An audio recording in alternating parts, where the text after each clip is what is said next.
That's very good, brother. I appreciate what you had to say. You talk about people migrating because of hardships and persecution. A couple of years ago, I learned about some Christians from India who had moved to the United Arab Emirates for that reason. And they were doing the best they could in a very hostile country where Christianity does not have much of a foothold.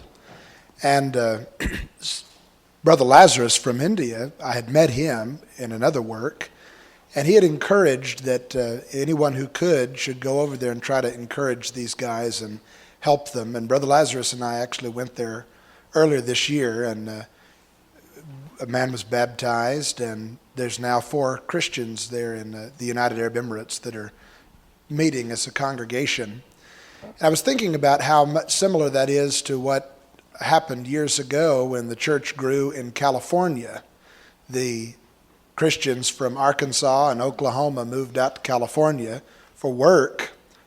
And it seems, if I know the history correctly, that they did not go out there and establish churches. They went out there and kind of fizzled out. But people who knew they were there sent preachers like Irvin Waters and Paul Nichols to go and preach in those communities and find out-of-duty church members and encourage them to step up and organize churches, and that's what happened.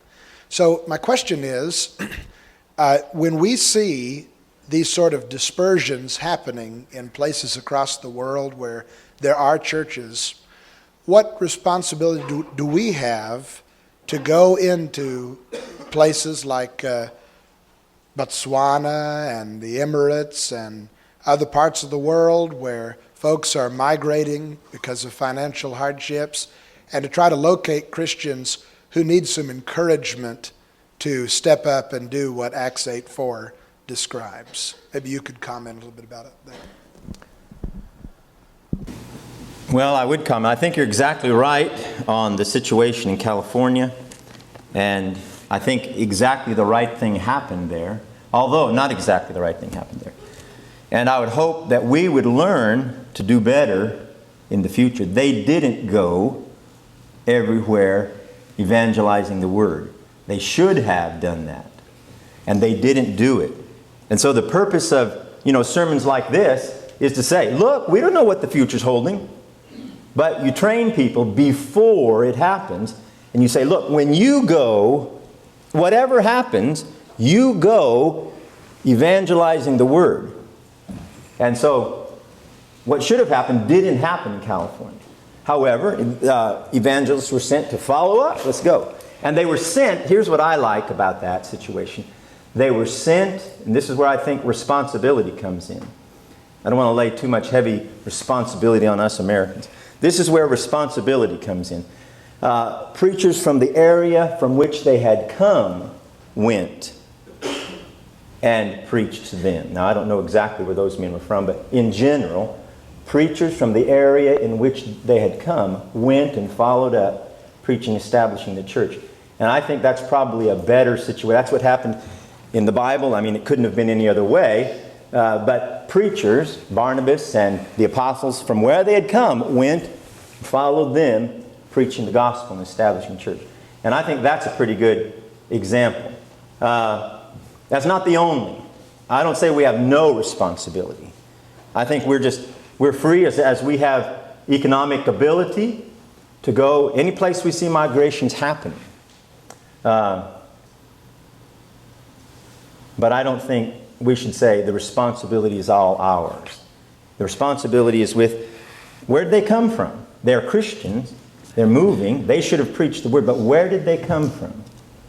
And so Ron and I go to Zimbabwe. And I was thinking about this. Last year I said, I'm going to teach this, in Zimbabwe, whatever I taught last year. This year, I recognized, hey, I need to teach these people. If they're going to be moving, they need to preach the gospel everywhere they go. So that churches will be established. And to be honest, that needs to be taught. And Zimbabweans, we know Zimbabweans are not preaching the gospel. That's why we went down there. We wanted to help them, But they're not establishing churches wherever they go. And they ought to be.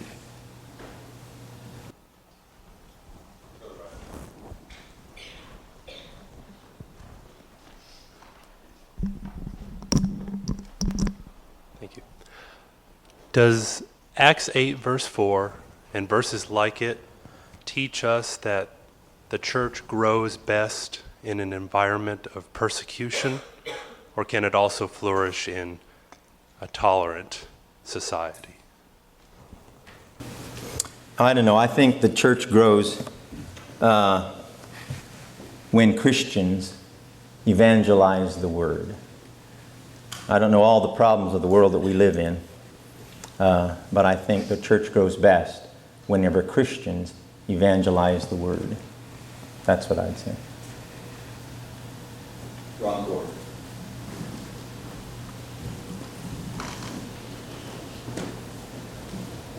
About that question, Acts 8:4, the church can grow in a flourishing situation. What that verse shows is that the church can grow even though there is persecution. That's what we need to remember. That just because things aren't the way we want them to be doesn't mean the church can't grow. Paul had a great open door, but he mentioned some what? He also had adversary. My comment, Roger's a little different aspect, but I wanted to speak of something. You know, the Apostle Paul preached the gospel from Jerusalem to Illyricum. And in the book of Acts, it's go, go, go, go. And they established certain churches, outposts, whatever you want to call them. And then when you get to these epistles that are written to these churches that they established, you don't see much go, go, go, go. You have people that settled down and living in a given area. They have families, they have occupations, they recreate, etc. In those epistles, usually the first three, if it's a 6-chapter book, the first 3 chapters will probably be doctrine. And the last 3 chapters will probably be lifestyle. We do it in the inverse. Here's my point. In the regions in between, how were those areas in between, where those outposts were made, how were they, quote unquote, evangelized? They were evangelized through the members of those local congregations who believed soundly the doctrine of the Word of God and had a lifestyle to match it.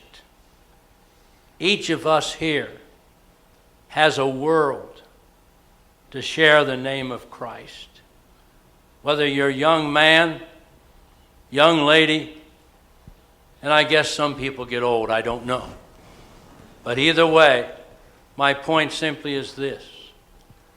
The lifestyle of the church, based upon the holiness that those epistles emphasize, and first setting the doctrine which we are to have, that's how we're going to get the gospel in the regions in between.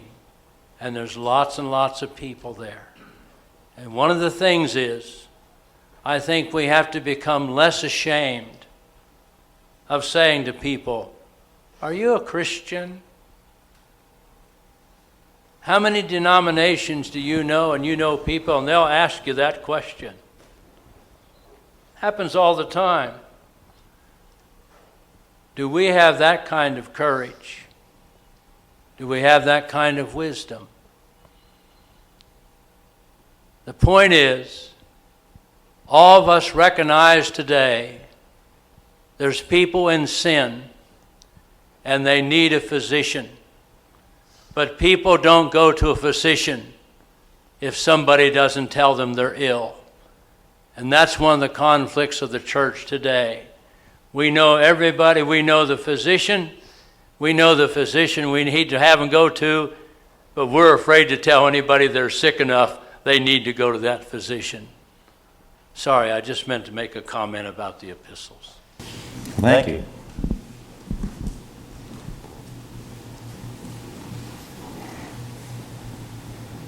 Got plenty of time. Richard Boone.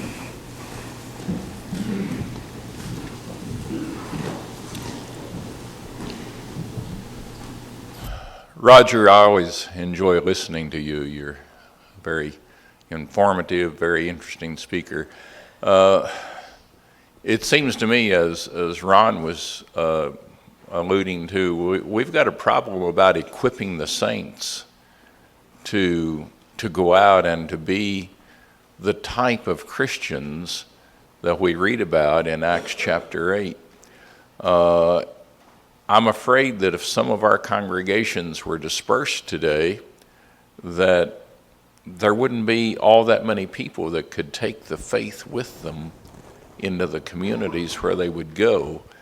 And so, what are some recommendations that you would give as to how we can get American Christians to take their faith more seriously and to become prepared for such a time as may arise when there will be a dispersal, or even when someone has to move for economic reasons?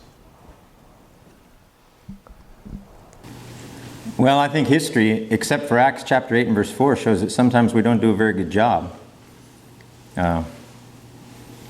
I just believe we have to keep teaching people. We just keep talking to people. Stand up and tell us something here, Richard. I don't know the answer to that. Yeah. I think we need to have people who are convinced, and I believe that we do here in this audience. That's the thing. We need to have people who are convinced that the salvation comes through believing in Jesus and baptism.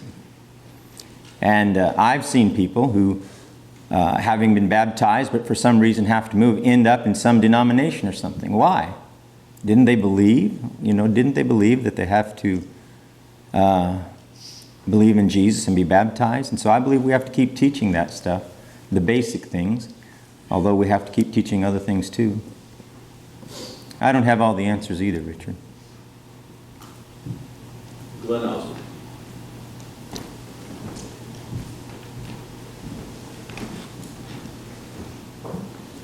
I thought it was excellent, too.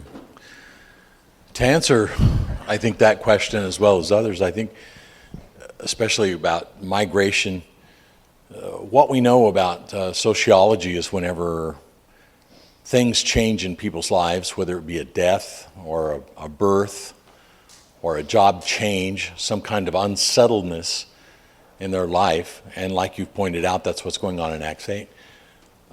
Migration happens or people move and things change. Well, during those times of change, those are the times whenever the priorities and the purposes come out.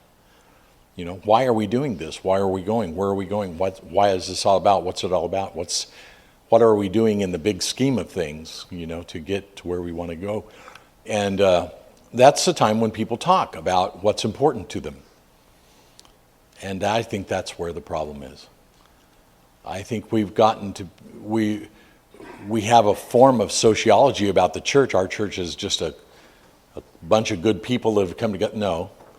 We're here to make reconciliation. This goes back to the point I made the other day. We've forgotten that our purpose is to make reconciliation with Creator, with a God. And it's about God and God's will for our lives. And whenever we live a certain way, it's going to make a distinction between darkness and light, between good and evil. We are going to stand out, among whom you shine as lights in the world. And if people don't understand why they're doing good, it's not just so you could have the praise of men, but it's so that you can please God and glorify Him, then we're always going to mess this up.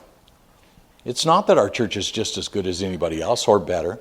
It's the fact that God's God and we're not, and we need to make things right with Him. We need forgiveness, and we're trying to do those things which please our Creator. And I'm sorry, but I guess what I'm getting at is, if Christians don't understand their purpose, then what's happening is when they go for economic reasons. And that's the only reason why they went. And that's not good enough. We're there to please God with our life that goes beyond our economics. And I think you're right. I think we need to teach our people to be salt and light in the world. I think we need to teach them we're here to make a difference, and to try to get that why we're living down so that we're prepared to die. And not only that, but to spread the gospel.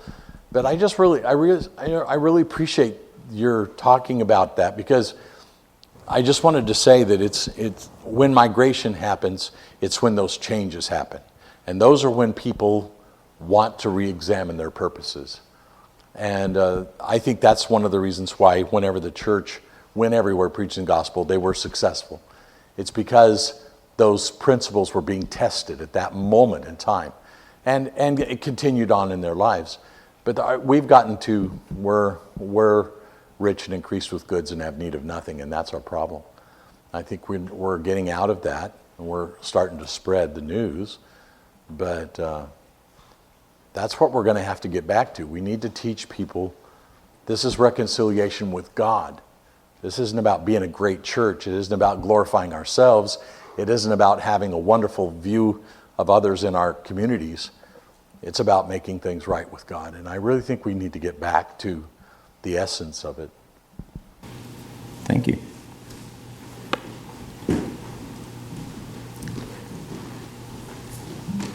Anyone else? I'll say one last thing. We got someone else? No, I'm just saying that should be. All right, Roger. One last thing. When you gave me this topic, it was really, I thought, man, I fiddled around with this for a while. This is one of the hardest topics that I've ever been given. Last year I had a wonderful topic. I could spell it all out.